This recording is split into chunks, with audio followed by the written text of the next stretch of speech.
ঢাকা শহরের অনেক জায়গায় মূলত ২ দশক আগেও জলাভূমি, নিচু জমি ছিল, যেখানে বর্তমানে হাজার কোটি টাকার বিনিয়োগে স্বপ্নবান কিছু সফল উদ্যোক্তাদের হাত ধরে নান্দনিক শৈল্পিক আবাসন প্রকল্প ও বসতি গড়ে উঠেছে। নিরলস প্রচেষ্টায় সুপরিসর আবাসিক প্রকল্প হয়েছে বসবাসের উপযোগী।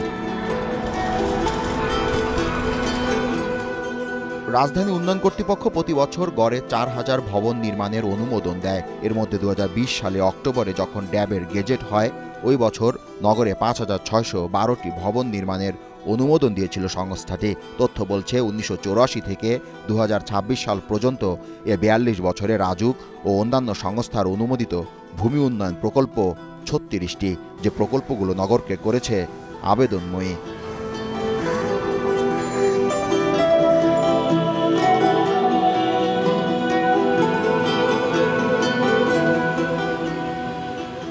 এ নগরের উত্তর দিকে নড়াই খালের কোল ঘেঁষে গড়ে উঠেছে জহিরুল ইসলাম সিটি, যা আফতাবনগর নামে বেশ পরিচিত।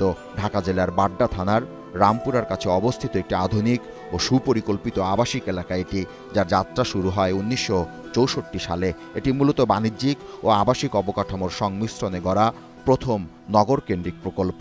ধীরে ধীরে এখানে শীতল ছায়ানিবিড় পরিবেশে গড়ে ওঠে সুরম্য, গগনচুম্বী আধুনিক সব স্থাপনা। এখানে বিভিন্ন মালামাল নিয়ে আসতো, শাক সবজি, মাছ মাংস, গ্রামের থেকে হাঁস মুরগি এগুলো নিয়ে আসতো। ওইরকম পয় পরিষ্কার দেখছিলাম তখন। আমি যখন এসে দেখছি তখন একটু ভাটা লাগছে। তার আগে যৌবন ছিল, এটা শুনছিলাম আমি। দুই পাশে ড্রেন করে দিয়ে দিলে সুন্দর পরিষ্কার হয়ে যায় এই নদীটা। নদীর পানিটাও নষ্ট, তারপর দেখতেছেন এই যে এখানে প্রতিদিনই ময়লা আবর্জনা এই নদীতে ফেলে নদীর চওড়াটা দিন দিন কমে যাচ্ছে। দেশের এনভায়রনমেন্টটা ঠিক রাখার জন্য নদী বাঁচায় রাখা দরকার।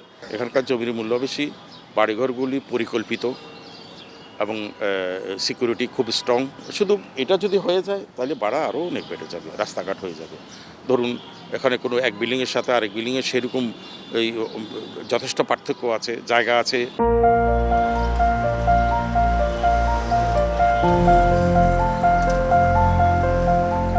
পরে আফতাবনগরে আন্তর্জাতিক মানের শিক্ষা প্রতিষ্ঠান, স্বাস্থ্যসেবা কেন্দ্র, পাসপোর্ট অফিস, ব্যাংক, বিমা ও সুপার শপ গড়ে উঠতে শুরু করে, যা এই আবাসন প্রকল্পের জৌলস বৃদ্ধি করেছে বহুগুণ। এ হাউজিংয়ের বাসিন্দাদের নিরাপত্তা নিশ্চিত করা গেলেও নেই পর্যাপ্ত পার্ক, পাঠাগার। বিল্ডিং হচ্ছে, হ্যাঁ বাসাবাড়ি হচ্ছে, এখন খেলা মাঠ অনেক কম। বাহিরের থেকে বনশ্রী, তারপরে বাড্ডা, রামপুরা এসব দিক থেকেও অনেক মানুষ খেলাধুলা করতে আসে আফতাবনগরে, কিন্তু মাঠের কমতিতে অনেকে আবার চলে যায়। যারা দূর দূরান্তে থাকে তাদের জন্য নানা রকম হোস্টেল সুবিধা এখানে আছে। তো এরকম একটা আবাসিক এলাকায় থেকে এখানে এসে শিক্ষা গ্রহণ করা, এটা এই অঞ্চলের মানুষের জন্য একটা সুবিধা, যে তাকে এই নগরের যানজট ঠেলে অনেক দূরে গিয়ে লেখাপড়া করতে হচ্ছে না। ইস্টার্ন হাউজিং লিমিটেডের পরিচালক জানান, ড্যাব রাজুকের ইমারত নির্মাণ বিধিমালা মেনে তাদের এই আবাসনে পরিবেশ বান্ধব ভবন গড়ে তোলা হচ্ছে, যার নির্মাণ শৈলীতে ঠাঁই পেয়েছে নাগরিক সুরক্ষা, ব্যবহার হয়েছে শক্তি সাশ্রয়ী প্রযুক্তি। এই ক্রাউডি এলাকাতেও আমরা চেষ্টা করেছি রাজুকের পরিকল্পনা মোতাবেক প্রজেক্টটাকে সম্পন্ন করতে, এবং সেখানে যথেষ্ট পরিমাণ, যেটা আমি রিসার্চের টপিকে বললাম, আরবান হিট আইল্যান্ড, এখানে হিট আইল্যান্ড ক্রিয়েট হয়, যে কারণের জন্য এখানে অনেক ফাঁকা স্পেস রাখতে হয়, পার্ক লাগে, তারপরে গাছপালার প্রয়োজন হয়। ফলো করেই exactly as per the government rule এই প্রজেক্টটা তৈরি করা হয়েছে।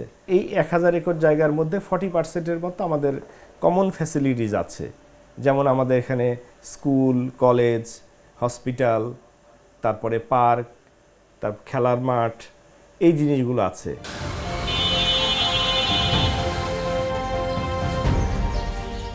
বাংলাদেশে আবাসন ব্যবসা মূলত স্বাধীনতা উত্তর সময়ে, বিশেষ করে ১৯৭৫ সালে housing and building research institute প্রতিষ্ঠার পর থেকে প্রাতিষ্ঠানিক রূপ পেতে শুরু করে।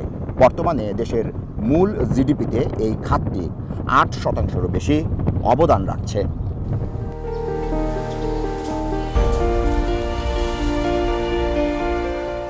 আফতাবনগর থেকে ২ কিলোমিটার দূরত্বে পশ্চিম রামপুরায় প্রায় ৩০ বছর আগে ৯০-এর দশকের কাছাকাছি সময়ে গড়ে ওঠে মহানগর প্রজেক্ট। এখানকার যুগান্তকারী যাতায়াত ব্যবস্থার আমূল পরিবর্তনে বাতলে গেছে বাসিন্দাদের জীবন। তবে এই চিত্র আপনাকে ভাবনায় ফেলতে পারে। শিশুরা ঘরবন্দি, খেলার মাঠ নেই এখানে। যে কোনো জায়গায় অনেক সহজে যেতে পারছেন, ফ্লাইওভার আছে, এলিভেটেড এক্সপ্রেসওয়ে হয়ে গিয়েছে, এখান থেকে আপনি এয়ারপোর্টে অনেক সহজে যেতে পারেন। স্পেশালি আমি কয়দিন আগে গিয়েছিলাম, আধা ঘন্টা লেগেছে কেবল। তো এটা খুবই ভালো লাগে, এখান থেকে যে কোনো জায়গায় লাইক আপনি মাওয়া যাইতে পারেন অনেক ইজিলি।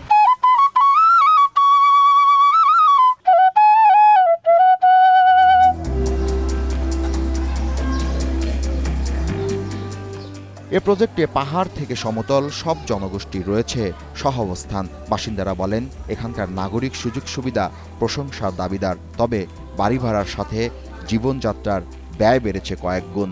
খাগড়াছড়ি আমার হোম ডিস্ট্রিক্ট, তারপর রামগড় উপজেলায় আমার বাড়ি। 2018 সালে আমার বিয়ের পরে আমি আসলে মহানগরে আছি। গাড়ি ঘোড়াও কম, এখানে আপনি হেঁটে হেঁটে ঘুরতে পারবেন এবং খুব ভদ্র পরিবেশ।